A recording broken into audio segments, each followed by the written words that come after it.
ऊंचे पहाड़ों में बसे बद्रीनाथ धाम, जहां नर नारायण के रूप में श्री हरि अपने भक्तों पे कृपा बरसाते हैं। बद्रीनाथ धाम में नर और नारायण की पूजा होती है। बद्रीनाथ धाम की महिमा ऐसी है कि यहां आने वाला हर भक्त अपनी मुराद पूरी करके जाता है। इस पावन धाम से जुड़ी ऐसी कई महत्वपूर्ण बातें हैं जो इसे खास बनाती हैं। आप भी सुनिए।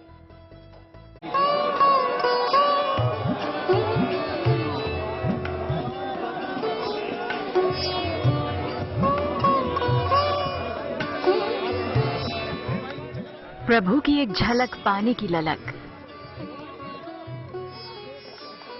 अपने आराध्य के दर्शनों की कामना 6 महीने के इंतजार के बाद आज पूरी हो गई।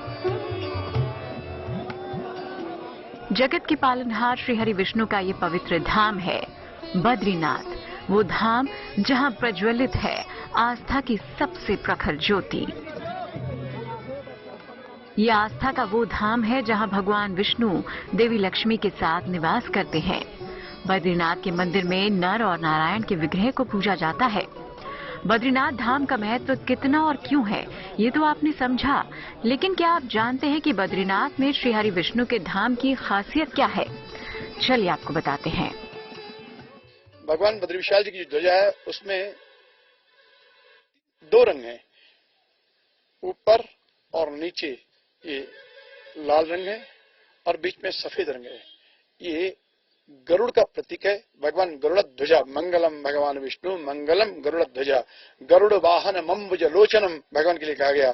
तो दोनों की जो पंखुड़ियां हैं, क्योंकि पंखुड़ियां उड़ती हैं और गर्म रहती हैं, तो वो लाल का प्रतीक, और गरुड़ सफेद होता है, बीच में सफेद का प्रतीक, तो इसे गरुड़ ध्वज हम कहते हैं। बद्रीनाथ मंदिर की खासियत, मंदिर परिसर में 15 मूर्तियां हैं। इनमें सबसे प्रमुख है भगवान विष्णु की मूर्ति। भगवान की मूर्ति 1 मीटर ऊंची काले पत्थर की है। यहाँ भगवान विष्णु ध्यान मग्न मुद्रा में सुशोभित है। इनके दाहिनी ओर कुबेर, लक्ष्मी और नारायण की मूर्तियां हैं। उत्तराखंड के अलकनंदा नदी के तट पर नर और नारायण नामक 2 पर्वत श्रेणियों के बीच स्थित है बद्रीनाथ। कहते हैं कि ये न केवल भगवान विष्णु का निवास स्थान है, बल्कि ज्ञान की खोज में आए तीर्थयात्रियों, साधु संतों का घर भी है। धरती का वैकुंठ कहे जाने वाले इस धाम के पीछे एक लंबा पौराणिक इतिहास है। बद्रीनाथ का पौराणिक इतिहास, माना जाता है कि यहाँ की प्रतिमा की स्थापना सबसे पहले देवताओं ने की थी। बौद्धों ने काफी समय तक इसकी पूजा भगवान बुद्ध के रूप में की। बाद में शंकराचार्य ने अलकनंदा नदी से इस मूर्ति को निकालकर स्थापित किया। सबसे अंत में रामानुजाचार्य ने तप्तकुंड से इस मूर्ति को दोबारा स्थापित किया। माना जाता है यहाँ अगर ध्यान और तपस्या की जाए तो मुक्ति और मोक्ष का वरदान मिल सकता है। लोग यहाँ धर्म की शिक्षा, आध्यात्मिक शिक्षा, चरित्र की शिक्षा लेने आते थे। यहाँ गुरुकुल होते थे। यहाँ बच्चा गुरुजी के पास पढ़ने जाता था और ज्ञान लेके वापस आता। ऋते ज्ञानान्न मुक्ति, ऋग्वेद यहीं से है। गणित की शिक्षा एकाचमे तिस्रश्चमे तिस्रश्चमे पंचचमे पंचचमे लोगों ने यहाँ से सीखा।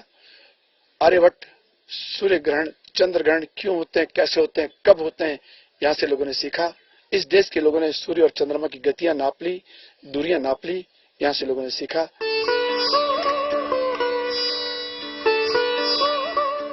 बद्रीनाथ धाम में श्री हरि के साक्षात दर्शन के अलावा आप कई और देवी देवताओं के दर्शन और दर्शनीय जगहों पर जा सकते हैं।